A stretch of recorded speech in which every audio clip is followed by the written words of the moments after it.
الحمدللہ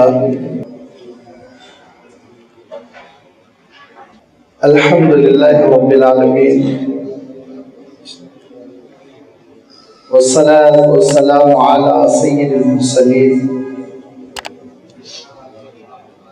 وعلى آلہ واصحابہ اجمعین، اما بعد۔ قد قال اللہ تبارک وتعالی فی القرآن الکریم وَاعْلَمُوا أَنَّ اللَّهَ غَفُورٌ حَلِيمٌ، صدق اللہ العظیم۔ بزرگوں دوستو، اسماء حسنہ کی اس 45ویں نشست میں آج جبکہ ہم اللہ تعالیٰ کا ایک نام، اس کی ایک صفت حلیم پر گفتگو کرنے جا رہے ہیں، تو سبق کا بھی اعادہ کر لیں، پچھلی بات بھی تازہ کر لیں کہ اسماء حسنہ ان کو سمجھنا اور ان کے تقاضوں پر عمل کرنا دراصل ایمان کا تقاضا ہے۔ اسماء حسنہ کو سمجھنے سے مسلمان کا عقیدہ درست رہتا ہے، گمراہی داخل نہیں ہوتی۔ اسماء حسنہ کی معرفت سے دعاؤں کا سلیقہ آتا ہے، دعاؤں کا قرینہ آتا ہے۔ وَلِلَّهِ الْأَسْمَاءُ الْحُسْنَى فَادْعُوهُ بِهَا وَذَرُوا الَّذِينَ يُلْحِدُونَ فِي أَسْمَائِهِ سَيُجْزَوْنَ مَا كَانُوا يَكْسِبُونَ۔ اللہ تعالیٰ ارشاد فرماتا ہے کہ اللہ تعالیٰ کے پیارے پیارے نام ہیں، فَادْعُوهُ بِهَا، انہی ناموں سے اللہ تعالیٰ کو پکارو، یاد کرو، دعائیں کرو۔ اور تم جب یہ دیکھو کہ کوئی اللہ تعالیٰ کے ان ناموں میں الحاد کر رہا ہے، یلحدون فی اسمائہ، الحاد کے معنی یہ ہوتے ہیں کہ درست اور صحیح طریقے کو چھوڑ کر غلط اور انحراف کے راستے پر چل پڑنا۔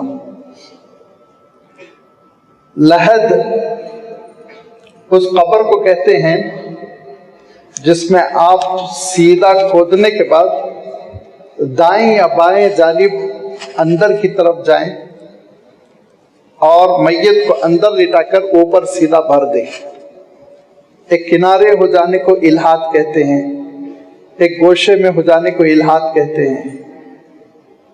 قرآن پاک میں اللہ تعالیٰ نے جو بات ارشاد فرمائی، جو اللہ تعالیٰ کے ناموں کے سلسلے میں الحاد کر رہا ہے، یعنی پہلو تہی کر رہا ہے، اوائڈ کر رہا ہے، اجتناب کر رہا ہے، ان کو سیکھنے کی کوشش نہیں کرتا، اللہ تعالیٰ اس کے سلسلے میں فرماتا ہے کہ اس کی اس حرکت پر اس کی پکڑ ہوگی۔ لہذا اللہ تعالیٰ کے پیارے پیارے ناموں کو جاننا چاہیے، سیکھنا چاہیے، یاد کرنا چاہیے، سمجھنا چاہیے۔ اور یہ نام وہ ہیں جس سے ہم قرآن پاک کی آیتوں کو سمجھ سکتے ہیں، قرآن فہمی ہمارے اندر پیدا ہو سکتی ہے۔ ہر آیت میں آپ دیکھیے، ہر آیت اگر نہ بھی صحیح تو اکثر آیتوں میں آپ دیکھیں گے کہ یہ اسماء حسنہ وارد ہوئے ہیں، یہ اسماء حسنہ آئے ہیں۔ اللہ کے رسول صلی اللہ علیہ وسلم فرمایا کرتے تھے کہ دیکھو اللہ کے 99 نام ہیں، جو ان ناموں کو پا لے، یاد کر لے، سمجھ لے، سینے میں ان کی حفاظت کر لے، وہ ضرور جنت میں داخل ہوگا۔ ان للہ 99 اسما فمن احصاها فقد دخل الجنہ۔ اتنی بڑی خوشخبری دی اللہ کے رسول صلی اللہ علیہ وسلم نے، جس کا نتیجہ یہ ہونا چاہیے کہ امت کے اندر یہ اہتمام ہو کہ اسماء حسنہ کو سمجھیں، اسماء حسنہ سے تعلق رکھیں، اسماء حسنہ کو یاد کریں، اپنے بچوں کو یاد کروائیں۔ یہ اسماء حسنہ کی گفتگو چل رہی ہے۔